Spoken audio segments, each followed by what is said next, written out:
Today on Dr. Phill, a teen mom whose parents don't trust her. Their religious beliefs are very overbearing. I've installed cameras to keep track of what she's doing.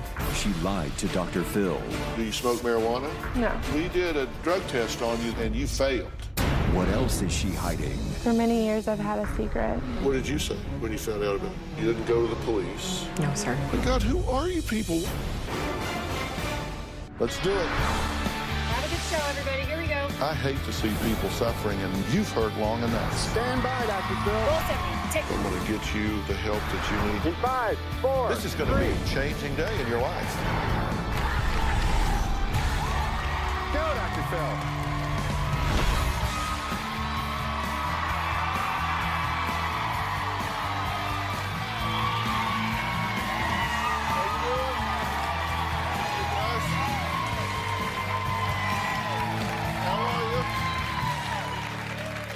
Well, dirty, smelly diapers, a sink full of dirty dishes and baby bottles, rotting food tucked behind mounds of dirty laundry, and used hair extensions on the floor. Imagine that's what you see when you walk in your front door. All that, plus your teen daughter sound asleep on the couch while her baby is crawling around unattended. Yeah, well, that's exactly what my first guest, Valerie, says she comes home to regularly. She says her daughter, Alyssa, is lazy and can't wait to take off and leave her baby with her mom as soon as she gets home. Now, Alyssa's stepdad, Greg, says Alyssa is an irresponsible parent who takes advantage of her mother, refuses to get a job, and doesn't even want a child. Not good. Take a look. At 17, Alyssa got pregnant, and I was just devastated. I was like, what in the world is going on? What has happened? I consider myself to be a very good mom. I do what I can to take care of her. Alyssa is irresponsible. Alyssa does nothing to contribute to this house. She just lays on the couch. My mom and Greg don't realize how much I do. They think that I'm lazy. Alyssa should be the one to take on the care, go to the store. I feel very frustrated. I am constantly picking up after Alyssa and the baby. Come here. I do take care of my child, and she thinks that I am a bad mom, but I'm not. The house is a disaster. Alyssa is a pig. She changes babies' diapers and just leaves them where they lie. I find dirty diapers on the floor, on the couch. Found a diaper on top of the toilet. Been sitting there soiled for a long time. They want the house to be spotless. I ask Alyssa to clean up after herself. She tells me to shut up. It's all you do is gripe. When I clean the house, she never says thank you. I feel like, why should I clean? She doesn't want to be a full-time mom. Alyssa calls her mother at work during the day and says, "Get home. I need you now to take care of this baby. She's driving me crazy." When I come home, all Alyssa wants to do is hand me the baby so she can go out with her friends. I have done my role as a mother. I feel like I'm home all day with Whitney, and so I feel like I deserve time for myself. All Alyssa cares about is smoking dope, getting drunk. I'm at wit's end. I don't know what to do now. I think both of them should just back off and leave me alone. Well, Alyssa says her mom and stepdad are religious extremists who make her life a living hell. They won't even give her a key to the house. Greg is very controlling and religious. Valerie and I are conservative Christians. I think Alyssa would have more focus in her life if she would have kept God in her life.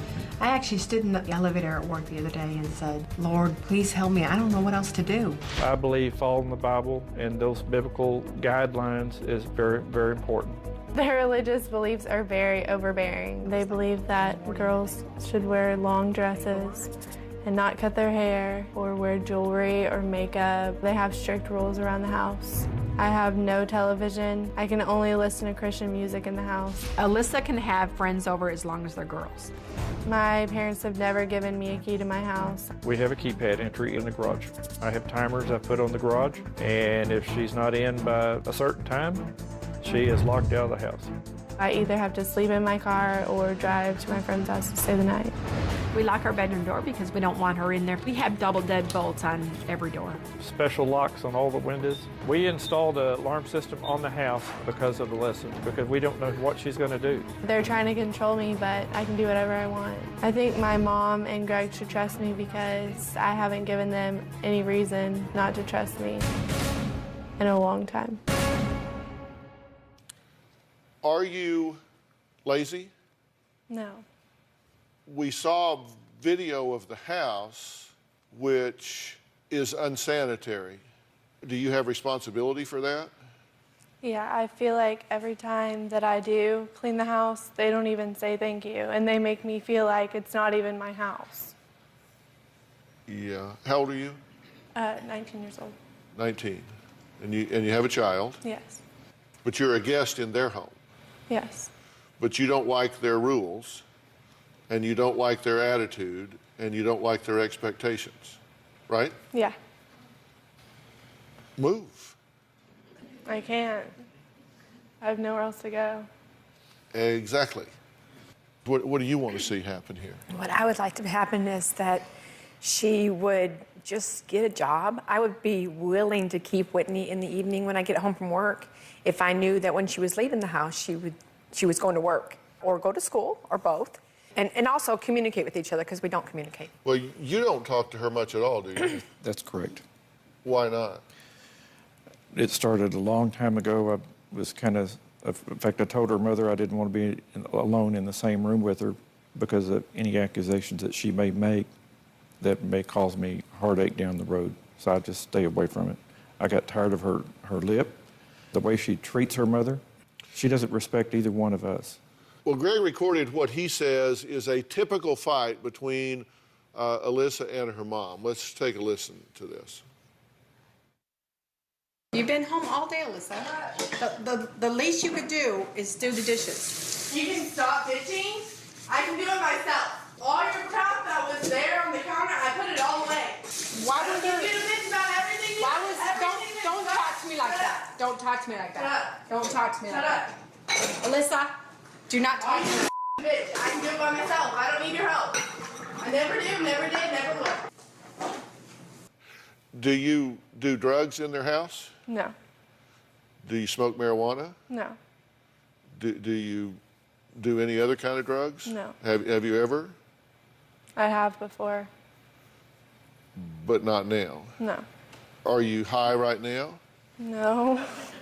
Well, I'm wondering because you seem pretty energetic in the kitchen, and you seem very different now. And so I always wonder why. Is it that you're hiding something? You're a little overwhelmed by the situation? Maybe you're high? I don't know. You said I have done drugs before. How long's it been? Is that like back before you were a mother? When I was in high school. You were in high school, okay. Let's take a break. Greg says he doesn't trust his stepdaughter one bit and has even installed spyware to keep an eye on her. We'll talk about that when we come back.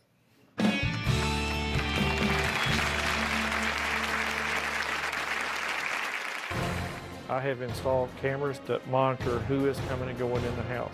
The cameras freak me out. I feel like my mom and Greg are stalking me.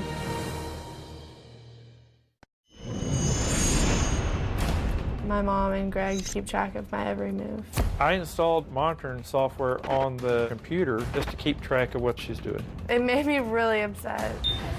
I have installed cameras that monitor who is coming and going in the house. People that she hangs out with are people that we don't agree with. One time, my mom called me telling me that I needed to change my clothes because I was wearing shorts. He was watching the cameras remotely from work. The cameras freak me out. I put GPS on Alyssa's phone to know where she was. I didn't even know she was safe. I feel like my mom and Greg are stalking me. I never know what Alyssa's going to do next. How can I help you? I don't know. I was hoping we could figure that out. Yeah. Do you have any questions for me? No? No. You understand you got to be honest with me. You understand you ought to be honest with me. Absolutely. Here. You raised her. That's correct. If she is, as you describe her, lazy and unkept and unmotivated and untrustworthy and So much so you're afraid to be in a room with her, and disrespectful, and got a bad mouth on her, and lots of lip, and won't get a job, and all of that. You've kind of run this one off in the ditch, haven't you? Yes, sir. And your security measures are pretty extensive. They're pretty oppressive. You keep documents of her text messages and emails, right? You track those. You installed monitoring software on the home computer. You've tapped the home phone and recorded hours of phone calls. You've researched addresses mentioned in her conversations. You've installed motion detector cameras in the garage that sends a text message and email. It's a 10-second video. That's correct. So you took pictures of a boy leaving the house as evidence. That's correct. The boy had been there. You installed keyed locks on all the windows. That's correct. You double deadbolted all the doors. That's correct. You installed a home alarm system. Many people have that. You refused to give her a key to the house. You got to come in through the garage where there's a motion detector and a video camera. Okay, that hasn't always been there, but she's always had a way to get into the house. Unless it's 11 p.m., and then you'll change the garage code. So if she misses 11 p.m., she's sleeping in the car. As I said, it's not a flop house, and it's not a hotel, and she owes us the respect of telling us where she's at. If she's going to be a little bit later, that's okay, but we never get that. And then what did you do with that information? I mean, she did get pregnant. She does have a baby. So what'd you do about that? I refused for her to hang out with those people, but she didn't listen. She wouldn't listen. I've taken her car away from her. I've turned her cell phone off. But she refuses to listen to me. Mm-hmm. Then as a minor and now as an adult. Did you want to get pregnant? No. I didn't plan on it. It just happened. It doesn't just happen. It happens in a very predictable sequence. So how did that happen? Were you not taking precautions? No. So you did do it on purpose. I mean, purpose can be you intended for it to happen, or you had a reckless disregard for the fact that it could happen. Either of those equal on purpose to me. So can we agree that you had a reckless disregard? Yeah. Well, no, don't agree if you don't. Are you being truthful with me? Yeah. Because I don't think you are. I asked you if you were doing any drugs, and you said no. We did a drug test on you this morning, and you failed. We tested you for marijuana, positive. We tested you for benzodiazepines, positive. I haven't taken anything. I'll admit I did smoke. I do smoke. I think that it calms me down. Why did you lie about that? I said we got to be honest. We got to tell each other the truth here. Are you doing any drugs? No. Are you high now? No. You tested positive for marijuana and benzodiazepines. And benzodiazepines are these anti-anxiety agents. They make you chill. They make you like she is right now. I'm not saying you took something this morning. I don't know whether you did or you didn't. What I do know is that you're lying to me, so I have no idea of knowing what else you're lying about. Just tell me so I can help you figure it out. Before I got on the show, I was drinking with my friends, and the next morning I was nauseated, so I took my prescription promethazine for nausea to make it go away, if that might be it.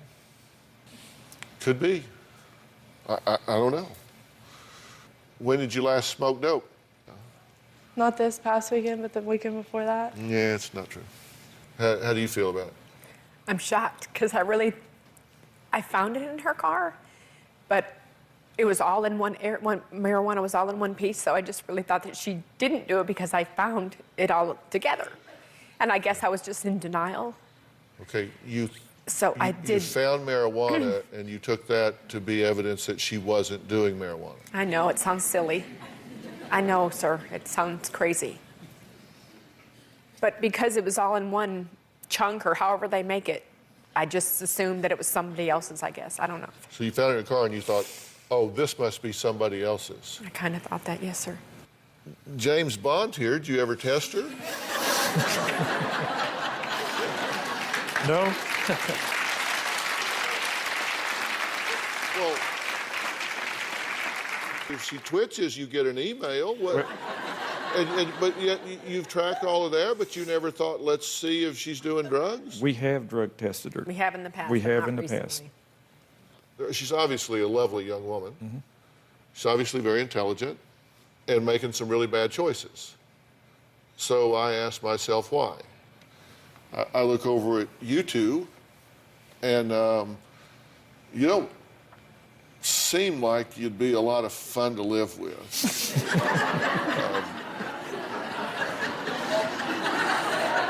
Probably true. Fair? Yes. Could be true. So what's causing all of this turmoil for this teen mom? Is the way she's being treated at home, is that the cause, or could it be something else?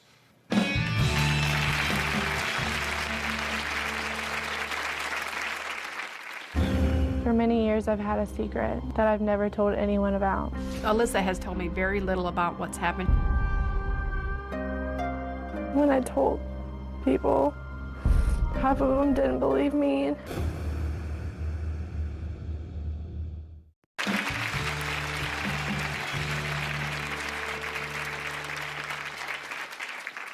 Recently, Valerie found out a startling secret her daughter Alyssa has been keeping for years.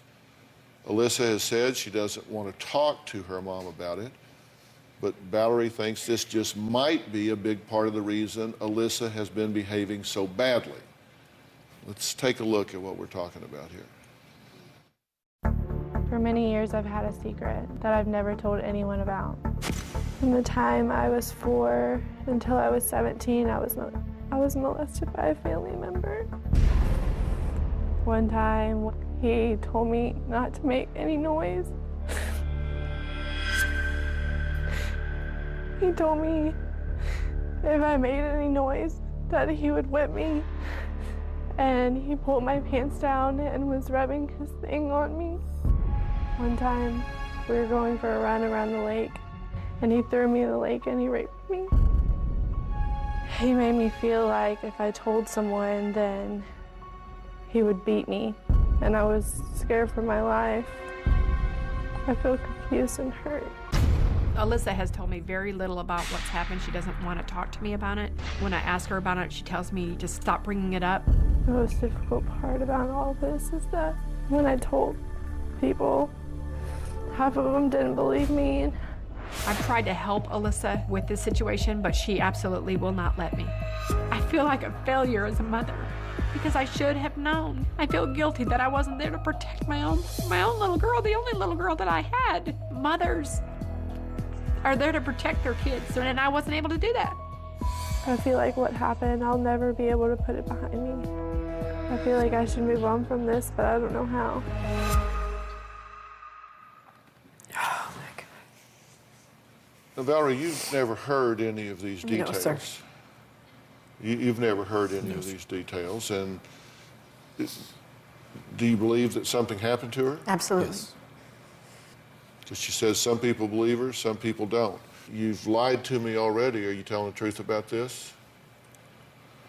You said you didn't want to talk to your mother about it, but you did say that you were okay to talk to me about it. True? How long did this go on? Until I was 17.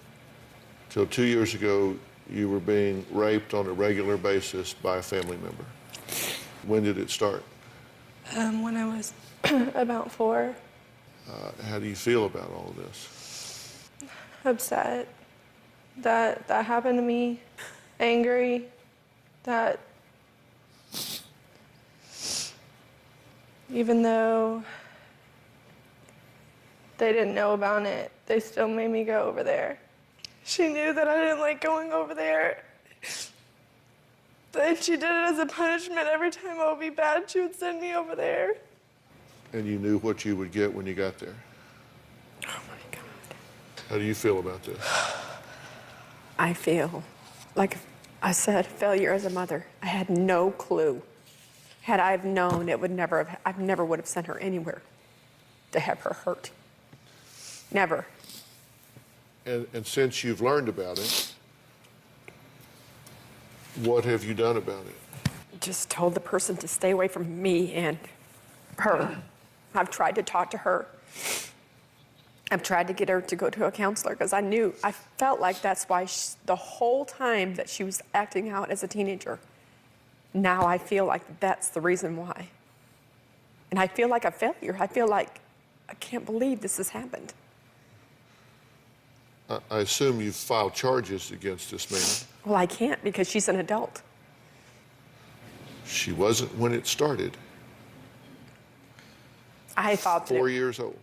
Yes, sir. You haven't gotten her to a therapist. You didn't go to the police. No, sir. So basically, she reports being raped and molested for 13 of the last 15 years, and nobody's really done anything about it. I mean, at this bottom line, that's the deal, right? Yes, sir. We honestly did not know. You know now. You've now. known for a good while. Well, we've only about a month.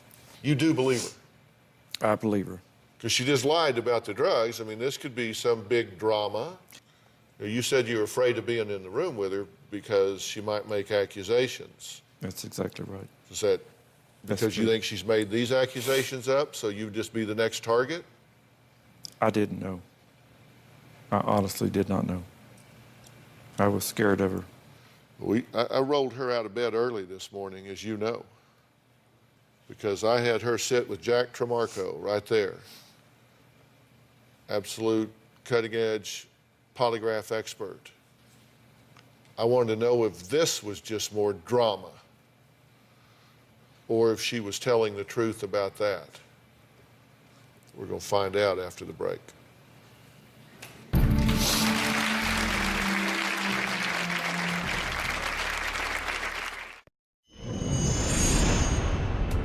Even though my mom and Greg know about the abuse, they still treat me like crap. I want to stop hurting, but I feel like Greg and my mom are always just making it worse. Because of what happened to me, I feel like the only person I can trust in the world is my daughter.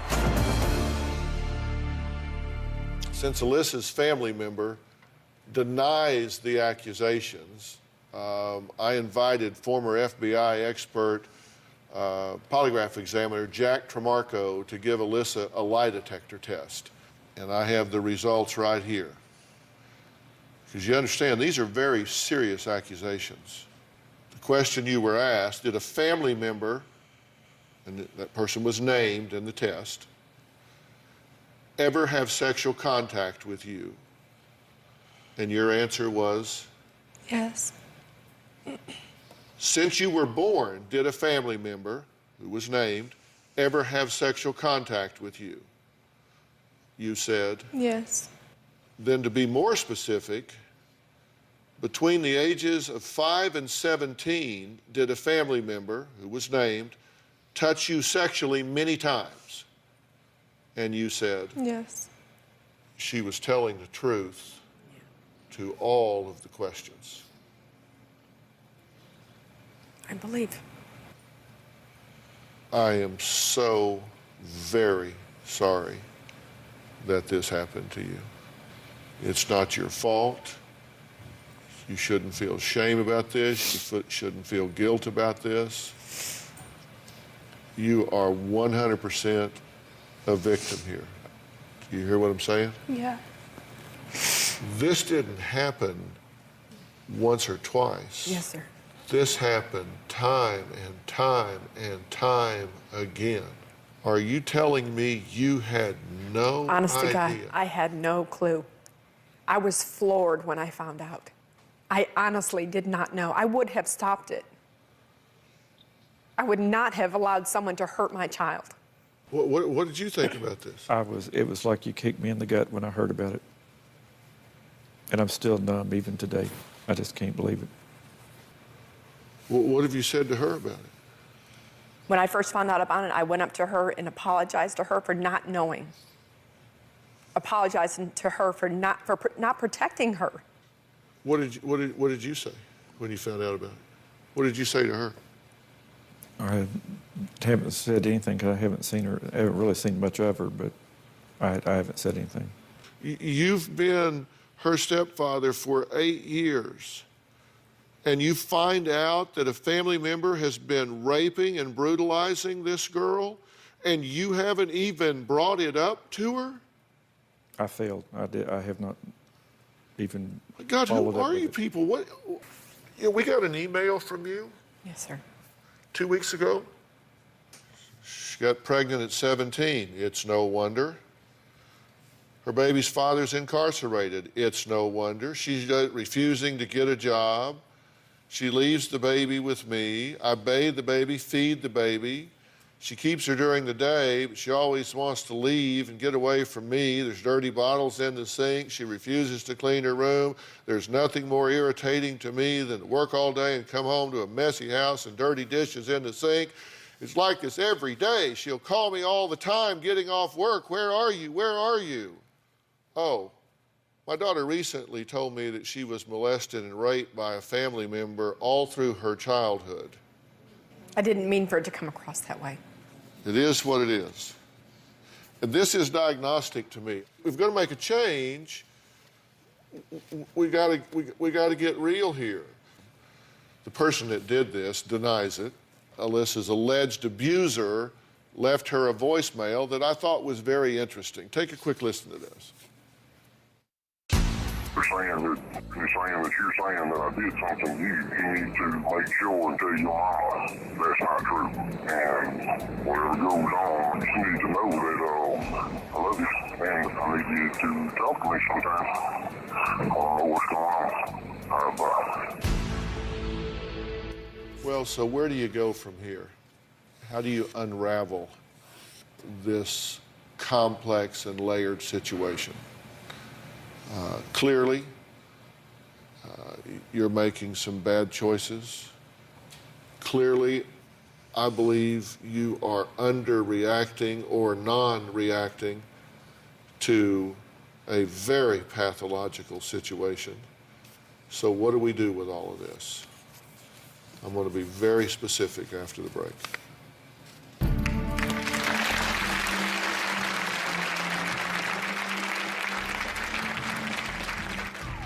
I always have to remind her that I'm the mom and she's the grandma. I asked her if I could just adopt Whitney. I don't want Greg and my mom to adopt my baby.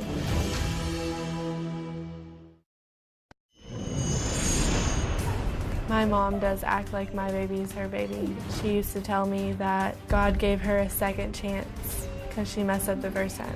I think Whitney has a closer bond with me than she does her own mom. When I'm holding her and Alyssa tries to grab her, she comes back to me. I always have to remind her that I'm the mom and she's the grandma.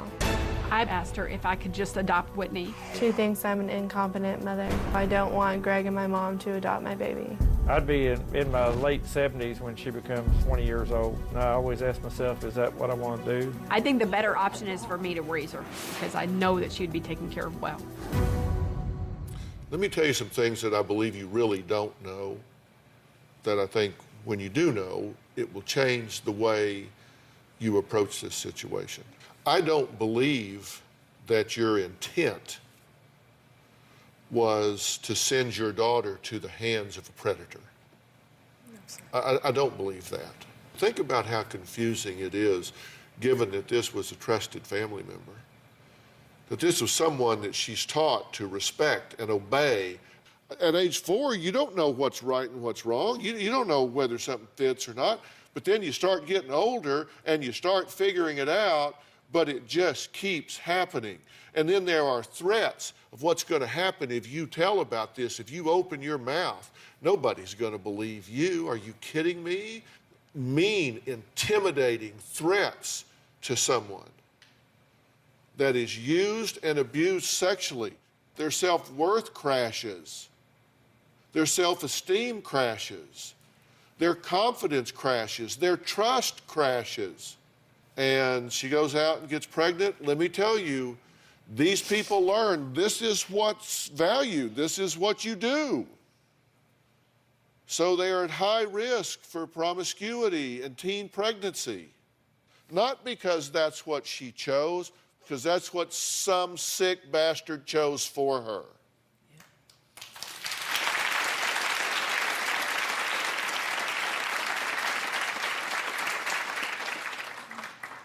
She needs help. Yes, sir. And you ain't gonna fix it with a camera. You're not gonna fix it with rules. You're not gonna fix it by any of the things that you've been doing. All you're gonna do is make it worse. Yes, sir. What she needs is somebody to believe in her. Yes, sir. Not just somebody. She needs you. She needs you. Yes. And not that it matters, because we just met, but I believe in you.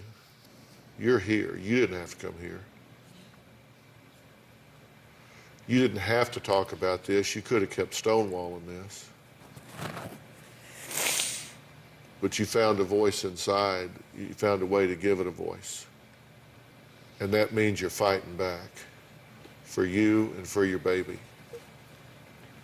You need very specialized help to sort out what's real and what's not real, guilt and shame and anger and bitterness and distrust, all of those things that change who you are. I, for one, think you ought to prosecute this man to the absolute full extent of the law. I, for one, think you should prosecute him. I think you should put him in jail. I think he should be a registered sex offender for the rest of his life, because I'll guarantee you if he's doing it to you, he's doing it to somebody else.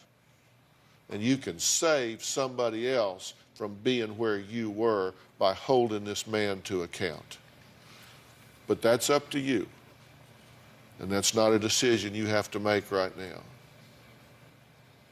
Now, I want to tell you what I want to do. I want to get you that very specialized help. And I insist that you take it. Will you do it? Yes. Robin? You deserve it. You deserve this, and your baby deserves this. And these guys need some help and guidance about how to do what they're trying to do. And I'm going to offer them those resources. Somebody that can tell them how to make this work. We have a deal? Yeah. You know it. Okay, we'll talk more backstage. All right. Next, we're going to talk to a famous dad who worries his daughter is in danger for a very different reason. We'll be right back.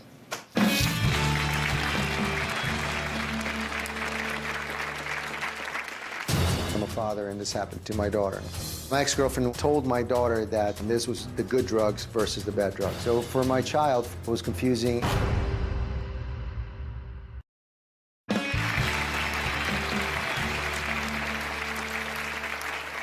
Well, he may have made a name for himself with his fab abs, and I know how that feels. But it's his role as a father that brought him to my show today. Take a look. Most people will probably recognize me from Calvin Klein campaigns, from acting jobs that I've had over the years. One of the biggest issues right now in the United States is medical marijuana. And I want to try to keep as many kids away from this as possible. My campaign is very personal, because I'm a father and this happened to me, to my daughter, and she's 11 years old.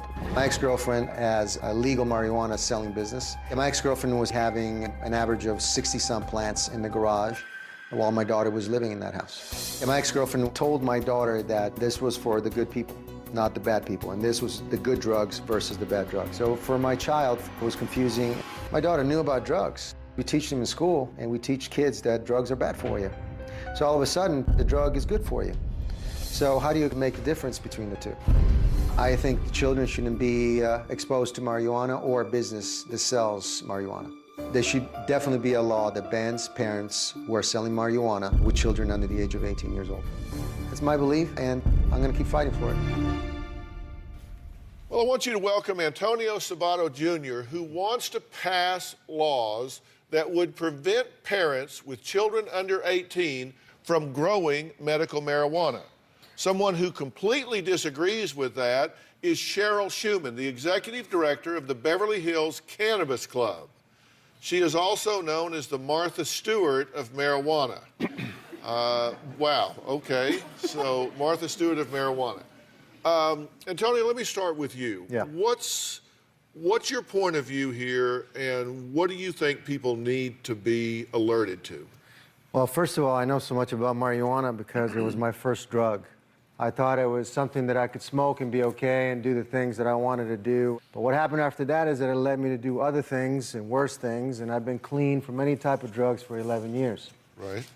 Now, recently, my daughter was very distressed. She was scared to talk about her mom having 60-some plants growing in the garage that she was able to see, and also she was smelling a lot of marijuana in the house, and she knew that it was bad. And then her mother told her not to talk about it, that it was fine, it was for the good people. These are patients, we're trying to help them, it's not for the bad people. But do you think it's appropriate for a 10-year-old child to know about the good stuff and the bad stuff, and then one day that child is going to turn out to be a teenager and going up to the mom and say, you know what, you've been telling me it's good for me, so give me some, because I want to smoke some too, because I can't sleep at night and my back is hurting or whatever. Right. And you disagree? I absolutely and completely disagree. I think this is really a custody issue versus a medical marijuana issue. When I started using cannabis legally as a medical patient in 1996, it was under the supervision of both my medical doctor as well as my psychiatrist. And they were the ones that recommended it to me over taking 80 milligrams of Prozac a day, Xanax, Halcyon, and so forth. So for me, it worked better as an alternative to opiates. And I was able to get off of all pharmaceuticals. Okay, but he's not debating that. What I hear him saying is exposing children to this at a young age and creating confusion in them or over accessibility to them predisposes a comfort level with starting that drug, which could be a problem with other drugs and later in life. Am I getting you? Absolutely, doctor, absolutely. Okay. What she's trying to say, I understand, because she's all for the marijuana, and I'm okay. I'm for the responsible adult use of cannabis, so medical cannabis, with a license as a patient, not for people with addiction. So would you smoke it with a 10-year-old child? Absolutely not, but I will tell you, when my children would you came smoke home, it in the next room and then bring it over here? Could I finish my sentence, please? But we're talking about different things. We're talking about two different things. I smoked it, so my daughter at 10 years old being confused is making me think, as a father, as a caring father, going, wow, maybe my daughter someday will come back and go, my mother is selling it, maybe I'll smoke it too. So what do you say about that? Well, I firmly believe that we're talking about parental responsibility. I'm a mom. I would never, ever be a proponent of a child using cannabis that was not prescribed by a real doctor. I understand that. It shows the need for regulation. Oh, wow. And that's the I big would think problem. so. I'm also for the rights of children. I mean, our children absolutely must be protected. I have 2 daughters of my own. All right, well, we're going to need to take a break. Next, we took a poll asking if it's okay for parents to grow medicinal marijuana if they have kids under 18. I'll tell you the results when we come back. Plus, I'll tell you what I think, not that it matters.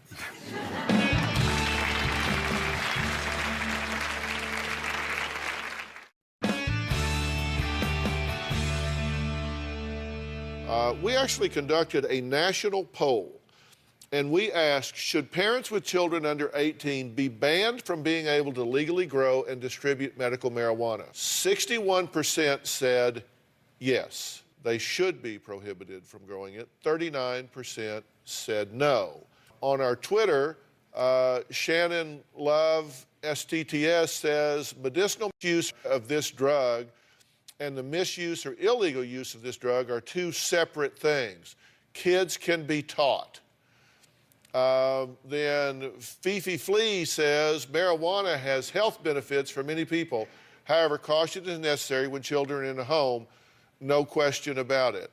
Helen Lusk, 1957, says people need to be alerted to the fact that pot is not harmless. It is much stronger than it was years ago, in fact. So that's what some of our viewers at home are saying.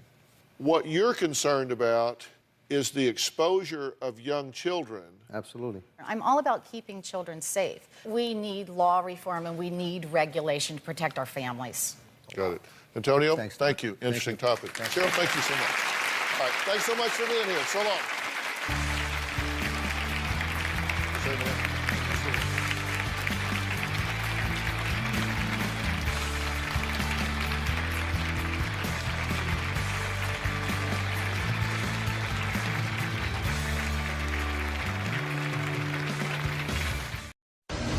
Today, a Dr. Phil exclusive.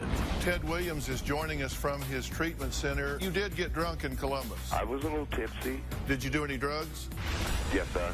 Then, meet Ted Williams' girlfriend. Kathy says that she had to resort to the unthinkable while living on the street. There was prostitution, selling myself. Both of us have been addicted to crack cocaine. But does she want him to be sober? I am more than willing to go right back into my life with him the way it was. You're going to have to get clean and sober. If you don't do this, I'm going to do everything I can to keep Ted from being involved with you.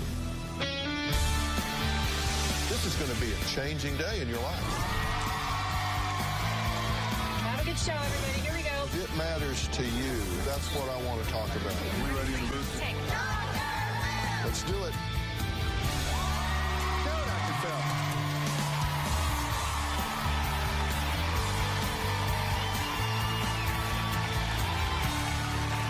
Well, in the past 2 weeks, we have watched a very interesting story. We watched Ted Williams, the man with the golden voice. You met him on YouTube, probably. Over 25 million people have watched that. And he has apparently gone from rags to riches, and most recently, to rehab. Last week, he left my studio after giving me his word that he would make a quick stop in his hometown of Columbus, Ohio, before heading to rehab. But his journey had some bumps along the way. Take a look. Were you 100% honest with me? 99%. How about drinking? I've had a drink. So that wasn't honest. I think you need to go to rehab. I will provide that for you. I don't want you to go home. You want to see your girlfriend? I'll fly her to you.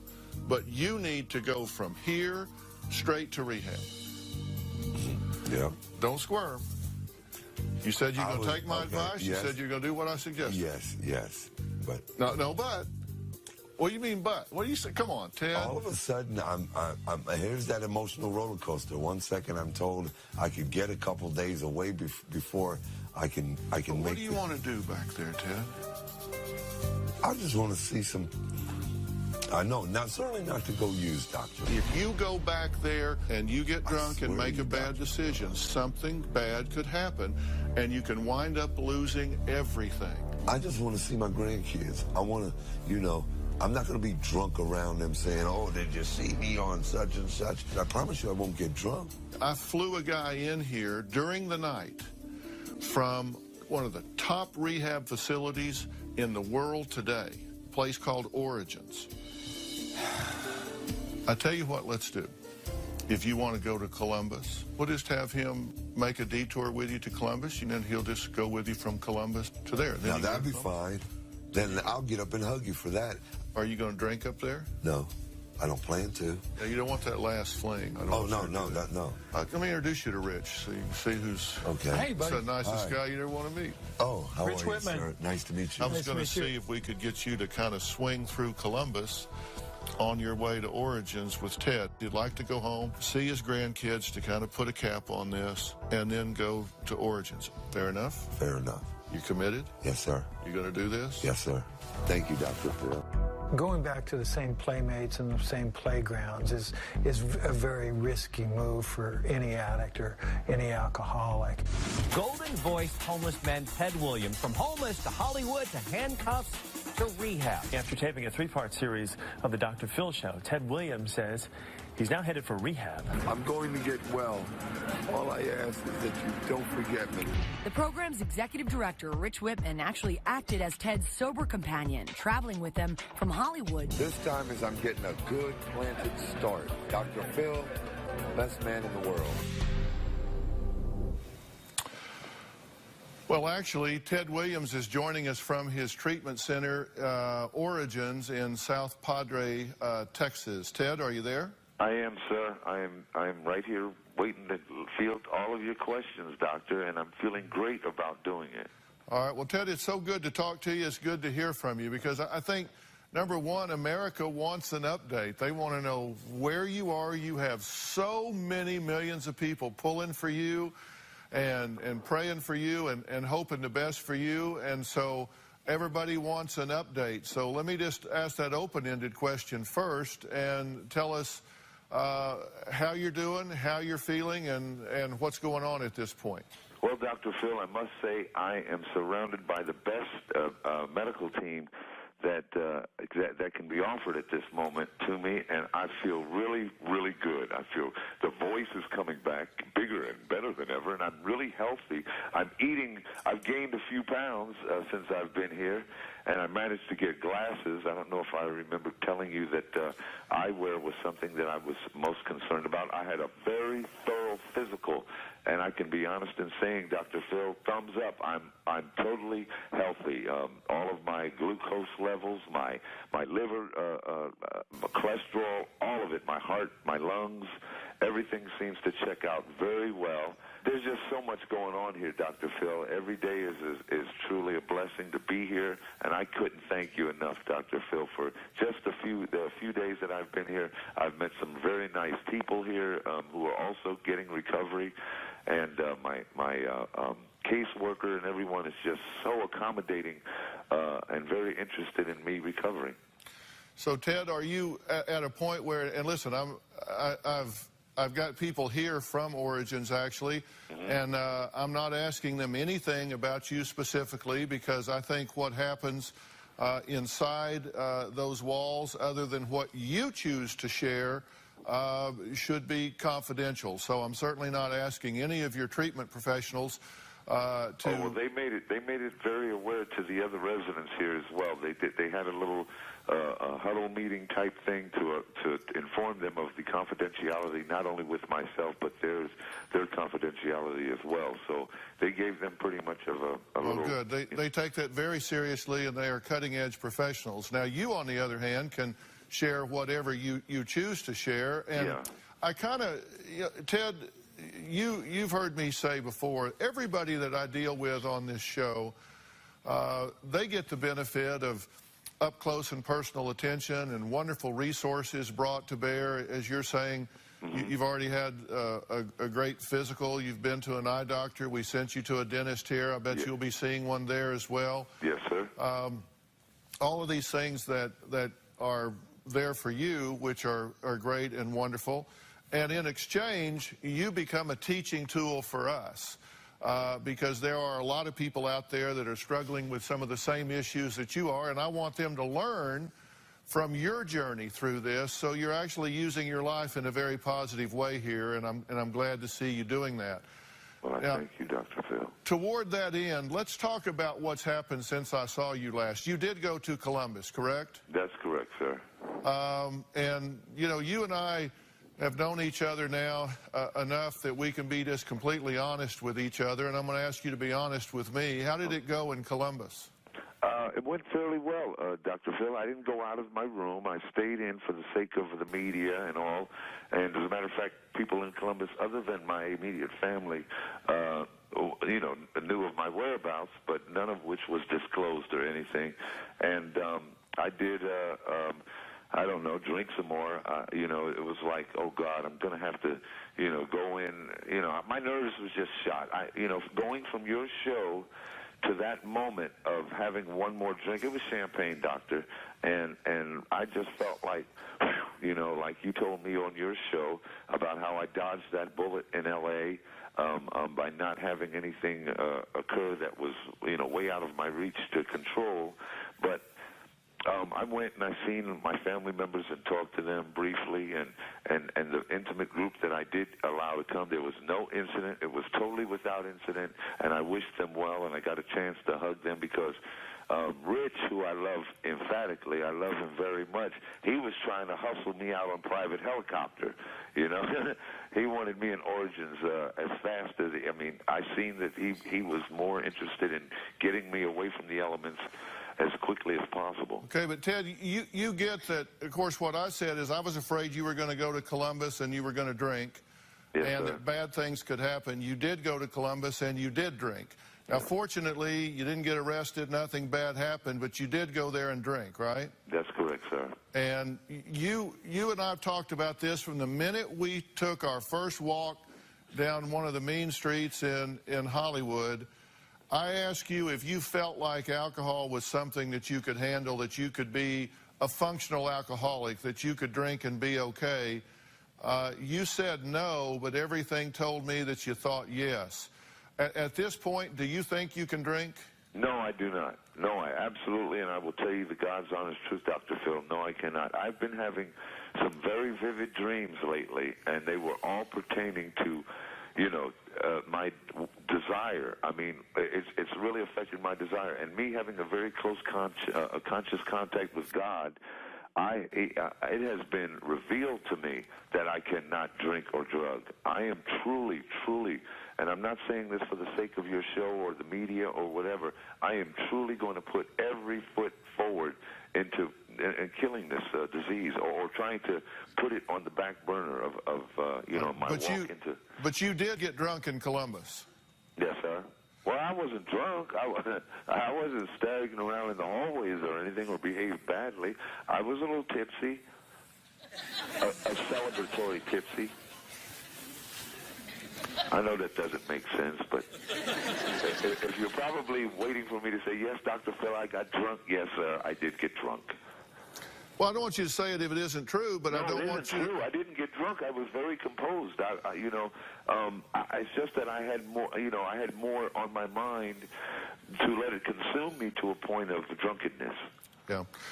Did you do any drugs? Yes, sir. I did a little bit of pot. Did you do anything else? Yes, sir.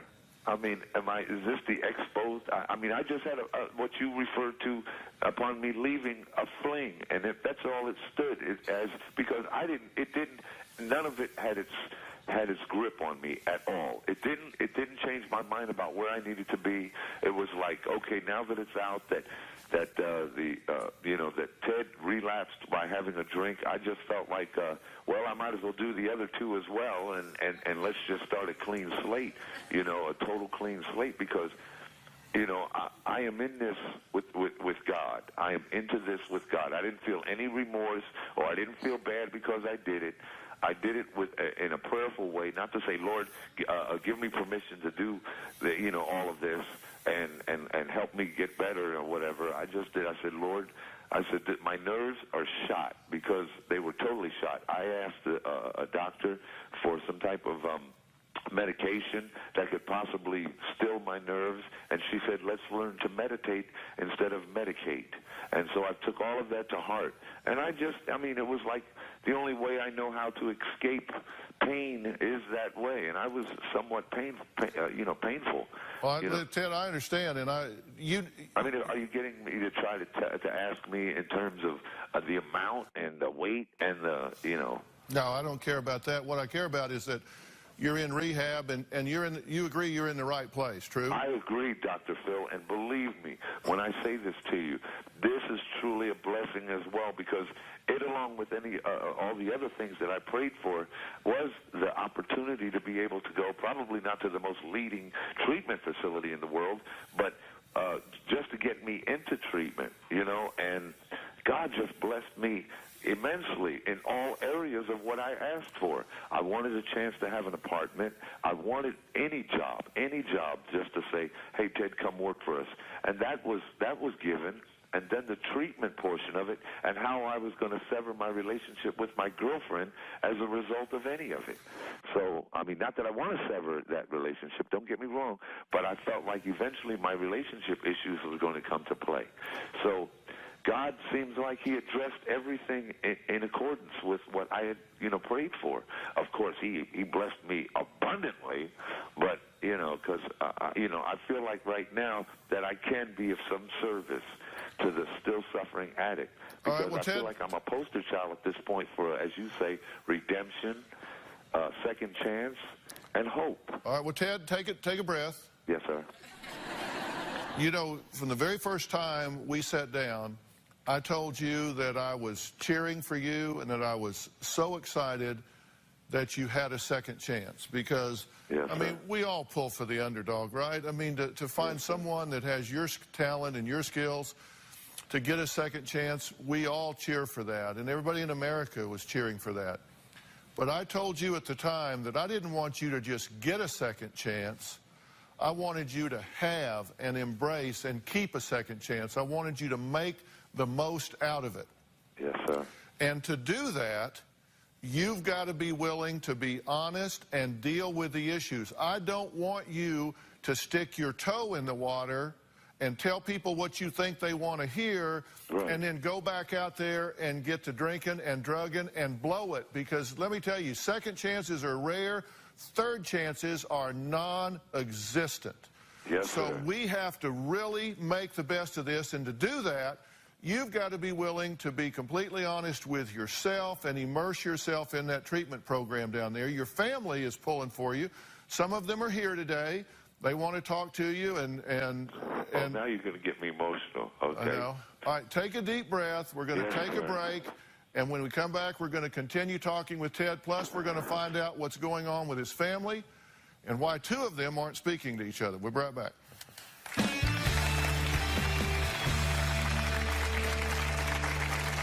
Last night, some of y'all were together. Who ordered the vodka? Who ordered the Grey Goose vodka? I'm here with an update on Ted Williams, the homeless man with the golden voice. Now, the past few weeks have been extraordinarily tough, not just for Ted, but for his family. I mean, think about it. You've got an ex-wife here, you've got children here, grown children, that all of a sudden they're pulled into the spotlight. All of a sudden their father, their ex-husband is coming back into their lives, and several of whom were reunited with Ted on our show last week. Let's catch up on that and then we'll talk. I'm glad y'all never gave up on the idea that I had still something left to offer. But I most importantly want my grandkids to be proud of me, to say my papa made it. Growing up, I felt abandoned. I mean, there's always times I just wanted my dad around, just to tell me I couldn't go on a date or help me with my homework. When the times I wanted to talk to you or the times I just wanted to tell you how my day was, I couldn't reach out to you. I never knew you felt that deep about it. It was embarrassing sometimes to me as you as my dad. I'm going to take you and go get you a Louis Vuitton purse. That won't make up for the lost times, Daddy. There was times that when we wouldn't speak for months on end, concerned with, is he still alive? What do you think about putting him through that? Hurt, Dr. Phill. I mean, I think that's where I found comfort in a good blast. And the thoughts of their well-being and all was just gone up in smoke. Why is it focused on him and him prospering, and my children have been the victims, and we're like second best? Police were called to Ted's Hollywood hotel room after an altercation with his daughter, Janae. Emotions just went awry. He punched me in my jaw. I didn't put my hands on her at all. I got scratched on my face. And then he was calling me fat bitches. He was calling me whore, slut, you welfare recipient. I said a few things that probably weren't too flattering. You can't even take care of your kids, and you ain't got this, and you ain't gonna have that, and I ain't giving you. I don't want nothing else to do with him. Nothing. I don't want him involved in my life or my children. I don't ever want to see him again in my life. I feel good with what I'm saying about my sobriety. What do you say to that, guys? It's sad. It really is sad. Ted needs help. He really needs help. He's lying. So that whole tape right there was a complete lie. Every word was a lie. Okay, well, I'm back. We have Ted on the phone. His ex-wife, Patricia, and his daughter, Julia, are here. You guys are glad that Ted is in rehab, right? Absolutely, yes. You want the best for him. Yes. What do you want for Ted? I want him to heal. I want him to become more attached spiritually and to surround himself with people who are in favor of his recovery. Do you believe he can do it? I know he can. All things are possible. All things are possible. Julia, what do you want for your father? I want him to be sober. I want him to be happy and live a prosperous life and just be there for us in the future. So, Ted, let me let you say hello and whatever you want to say. Hello, Patty. Hi, Julie. Hi, Ted. You guys, I'm doing well. I'm in treatment for one thing. One of your wishes came true, and that I'm really, really trying to get myself healthy. I have been given somewhat of a bill of health, and which I'm very, very, very glad for. You know, for my own sake and sanity, I am glad to know that I am healthy. I've gained a little bit of weight in a little amount of time, so I know that whatever time remains on this whole journey, I will be a nice little porky fella. Well, Ted, since you've been here in L.A. and since you've gone, your family has had some conflict. They have mixed emotions about what you're doing. There was one thing that came up that you were drinking when you were in Los Angeles, and you confirmed that to me when you and I sat down and talked on your last day here, correct? That's correct, sir. And there was speculation amongst Ted's family members that some of his children were actually enabling his alcoholic behavior. Everybody take a look and listen to this, and then we'll talk. Last night, some of y'all were together. Who ordered the vodka? Who ordered the Grey Goose vodka? Do I do my homework? Yeah. Who? Me and my sister. You two? And he was there? It was Teddy who had them order the Grey Goose. It's a liquor store across the street from their hotel room. Julie and Desmond don't drink like that. They get it, put it in their pockets in their room, walk it down to Ted in his room. He gets you drunks, give them the empty bottles, and they take them back in their room. And they dispose of them. But why are they helping him get alcohol? Okay, now, Patricia says that Julia refuses to talk to Janae because Janae made it sound like Julia and Desmond got alcohol for Ted at the hotel. Did y'all get alcohol for Ted? Not for him specifically, no. Not for him specifically, no. Did he drink some of the alcohol you got? Yes. Uh-huh. Ted, did you have them get that alcohol for you? No, I did not. My children came by it honestly. My alcoholism, I don't know whether alcoholism is hereditary or what, but they like drinking themselves, and they knew that, you know, that vodka was my alcohol of choice. Whether they like it or not, I don't know, you know, specifically. But no, I've never commanded or ordered them to do it. And I'm telling the truth. I've never given them any money to do so. Now, when they say, "Daddy, we got a little taste. Would you like one?" Now, that was the gesture that was in. But there was no sneaking, no bottles out of the room and all of that carrying on. I can honestly tell you. Julia, why are you upset with Janae? She's mischaracterized you say? Yes. And how so? Because she made me out to be an enabler, almost like I enable him or I interfere with his sobriety, and that hurt me. Did you interfere with his sobriety? No, sir. How not? Because he was already drinking at that point. When I was brought to him, he had already had a couple drinks or whatnot. So you're saying there wasn't any sobriety for you to sabotage? When we came to California, yes. When you came to California? Right. And so you think you're being mischaracterized by her. What do you think about this, Patty? I really think that my children, we came initially to embrace Ted, and from the beginning I knew that he needed help, but this has been blown out of proportion, and my family has not had this discord. I've taught my children, they've always, of course, siblings get into it there and there, but it's never been anything like this. And I think that there are people who enabled Ted who had gotten things for him who have not been mentioned.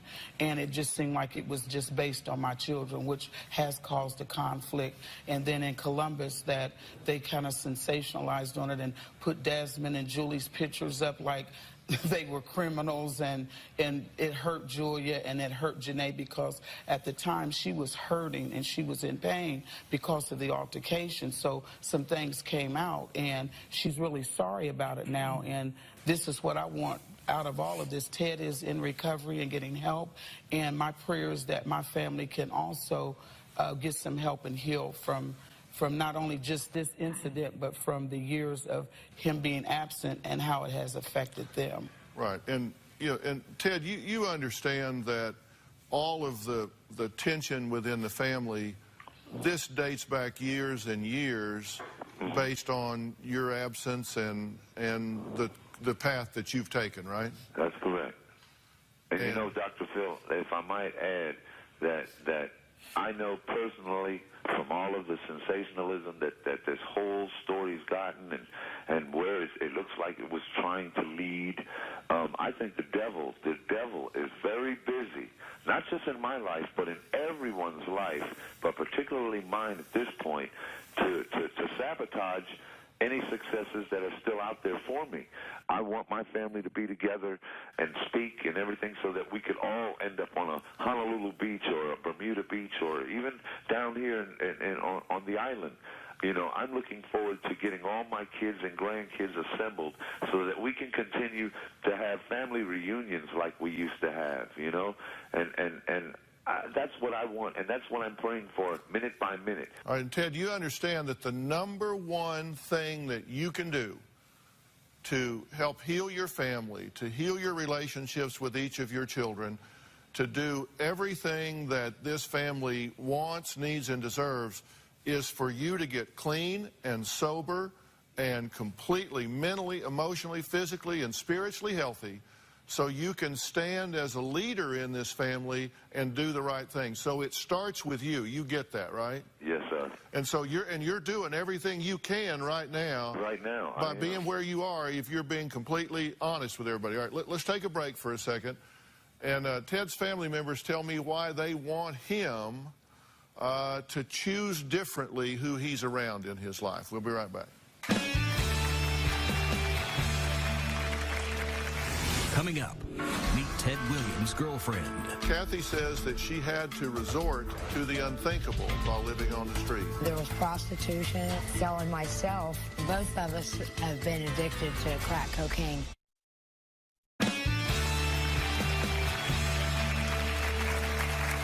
When Ted's family members met with me last week, there were several things that became apparent. One is that despite everything that's gone on and all the years of separation that they've had, that they love Ted in a really amazing and impressive way. They want the best for him. Even his ex-wife, who frankly, he put you through some really hard times by leaving and leaving you with the kids, but you have forgiven him. Yes, sir. You love him. You stood up and hugged him when he came in the room. Yes, that's the God in me. Yeah, that's the God in you. Mm-hmm. And you are a hero in this story, let me tell you. Well, thank you. They also made it clear that they felt like Ted, of course, wasn't hanging with the best people, including his girlfriend, Kathy, who they felt was standing in the way of his sobriety. Take a look. Do y'all know his current girlfriend? Yeah. Do you think she's a good influence on him? Do you think she'll help him maintain sobriety and seize this opportunity with both hands? No. So 1, 2, 3, 4, 5, 6. Do you need to make a break there? If I just cut her off right now, I just don't know if that's kind of humanly possible to just say, hey, baby, I made it, and I can't use you in my life, and goodbye. If she loves you, if she cares about your well-being, then she will allow you that opportunity. It's not going to work. She's not the one. Does she tempt you to do drugs? They tempted each other. Ted, you know that your family is not a big fan of some of the people in your life, including your girlfriend, Kathy, correct? That's correct, sir. Are they right? Are they right to have their own feelings? Sure they are. No, that isn't what I said. Are they correct that you're hanging with some of the wrong people if you're wanting to get your life back on track? Dr. Phill, I've been with this woman off and on, you know, for quite some time, over 15 years, over 16 years. And, okay, here you go, one of those favorite Dr. Phill questions. Yes, they're right.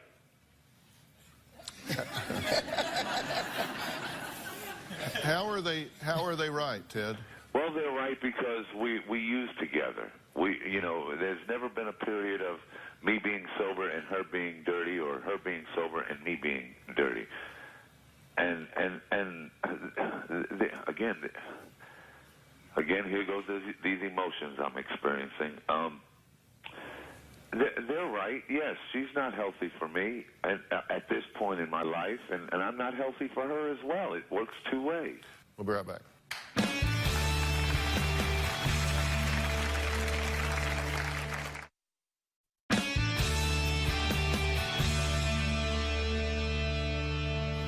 Along the way, Patty, did you talk to Ted about his addiction?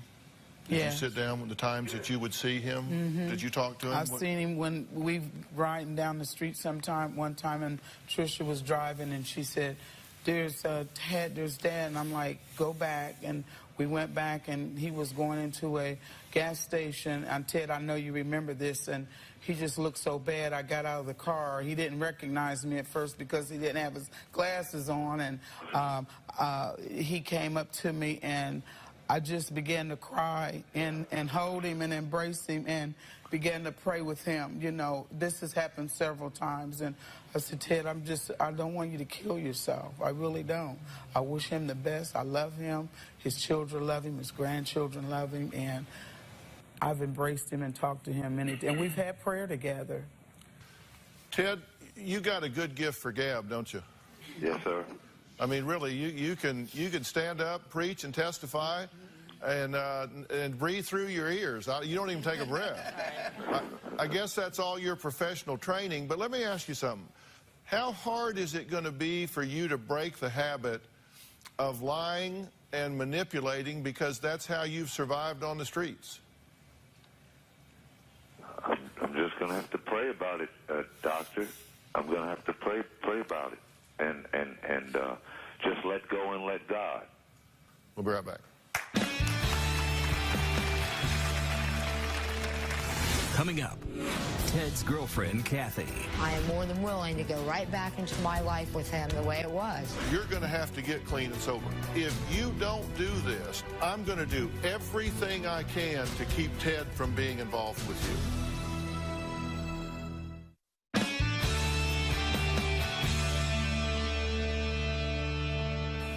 Ted, let me ask you something. What scares you the most about your ability to get clean and sober and stay that way? What is the biggest challenge you face? My association. I mean, I'm just so I've been for years, Dr. Phill, and I think you know my makeup now, to a point of just saying that I've just been alone all my life, and I'm just afraid of being alone, and I have to have somebody around me to at least to talk to when I have these lonely feelings. And I know now I can do that with God. I can just talk, mumble to myself, and regardless of what people think, whether I'm a nut or what, I know that I'm talking to my God, because I do it around here. Dr. Phill, I know you know the setup down here, but yesterday we meditated on the beach. My goodness, that was probably the closest I've been to heaven yet. I mean, I was actually looking over at the Gulf of Mexico and just watching the waves plop in, and oh, it was great. It was great. Well, I mean, Ted, let me ask you something, and contrast this for me. And I said you're a teaching tool in this as well. There are a lot of people in America right now that want to know what crack addiction is really like. Talk to me about your life on crack at its worst.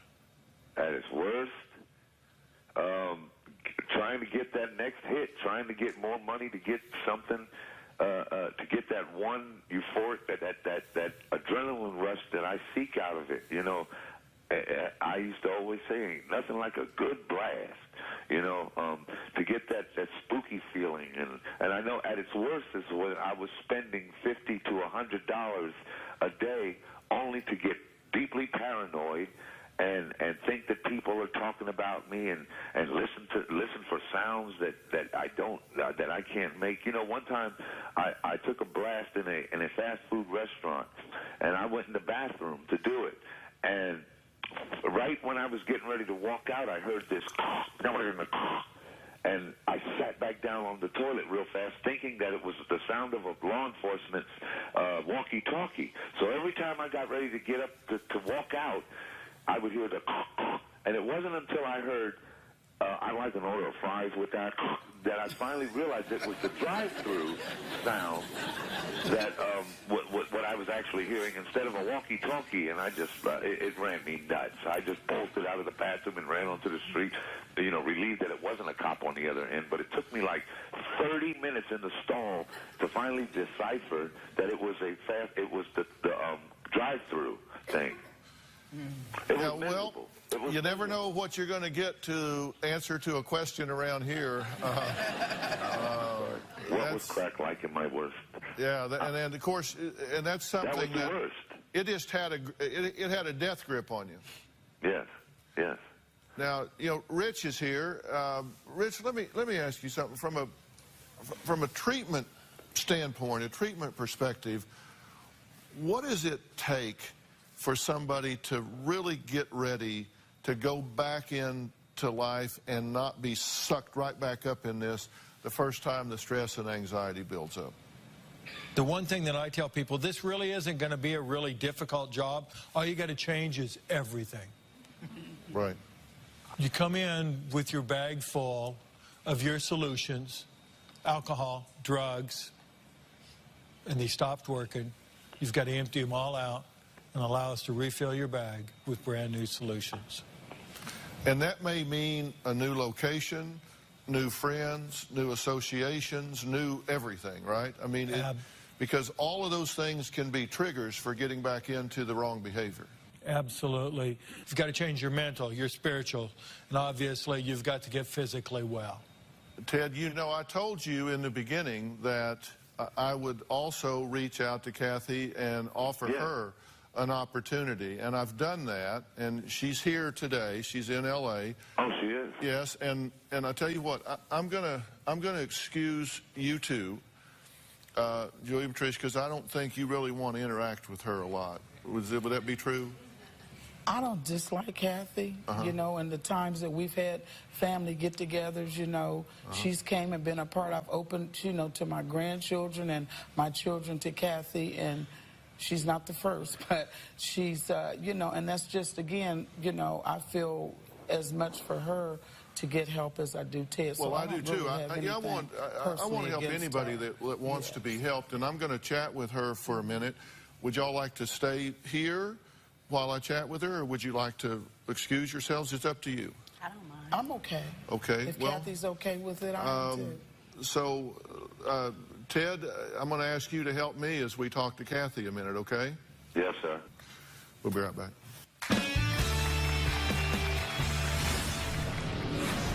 When I first met Ted, I fell in love. I knew that he was going to be the man that I was going to be with for the rest of my life. And of course, I had reservations as to, is this person looking out for the best interest of my sister, or is he a problem for my sister?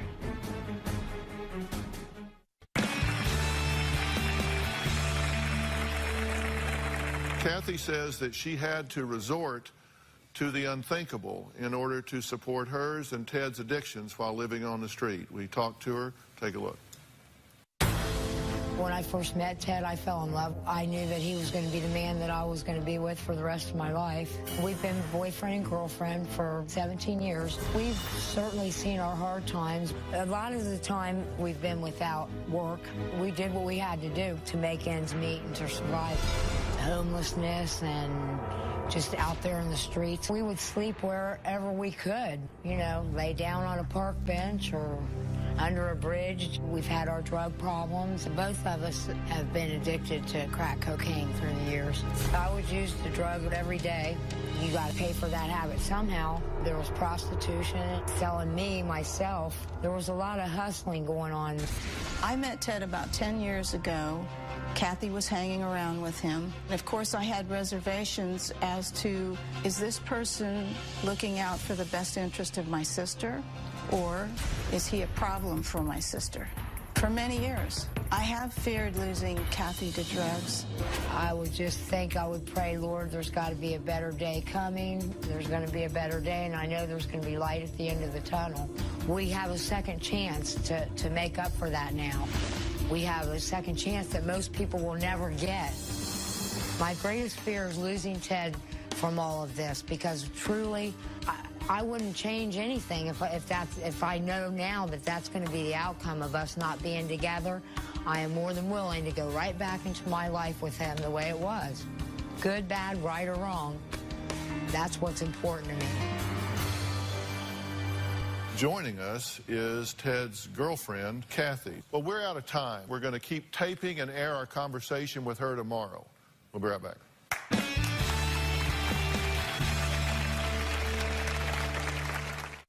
Tomorrow on an all-new Dr. Phill. You would throw your life away to be with Ted. Ted Williams' girlfriend. You said, I would go back to being on the street, to prostituting, to doing drugs, doing whatever, if that's what it took to be with Ted. I've been to treatment centers, and it's like jail to me. Then, Ted, you need to tell her if she's willing to throw her life away to be with you, then surely she's willing to save it to be with you. If you don't do this, I'm going to do everything I can to keep Ted from being involved with you. Will she take Dr. Phil's offer of rehab? This is a gift. If you don't want it, don't take it. But the gift unwraps today. Find out tomorrow. I'm curious from the audience standpoint, how many of you at this point, just by a show of hands, believes that Ted Williams can grab hold and make it? Raise your hand. Okay, well, that's most everybody here. If you think no, I don't think so. I think he's still lying. I think he's an addict. And I think he's going to go right back where he came from. Raise your hand. Okay, that's maybe 10, 15% of y'all that are skeptical. It is a complex disease. It is subject to relapse. There's no question about it. But hopefully each day he's going to see with more clarity what he needs. And Ted, if you're watching this, you don't need 28 days. You need to stay in treatment until. You don't do it for a week. You don't do it for 2 weeks.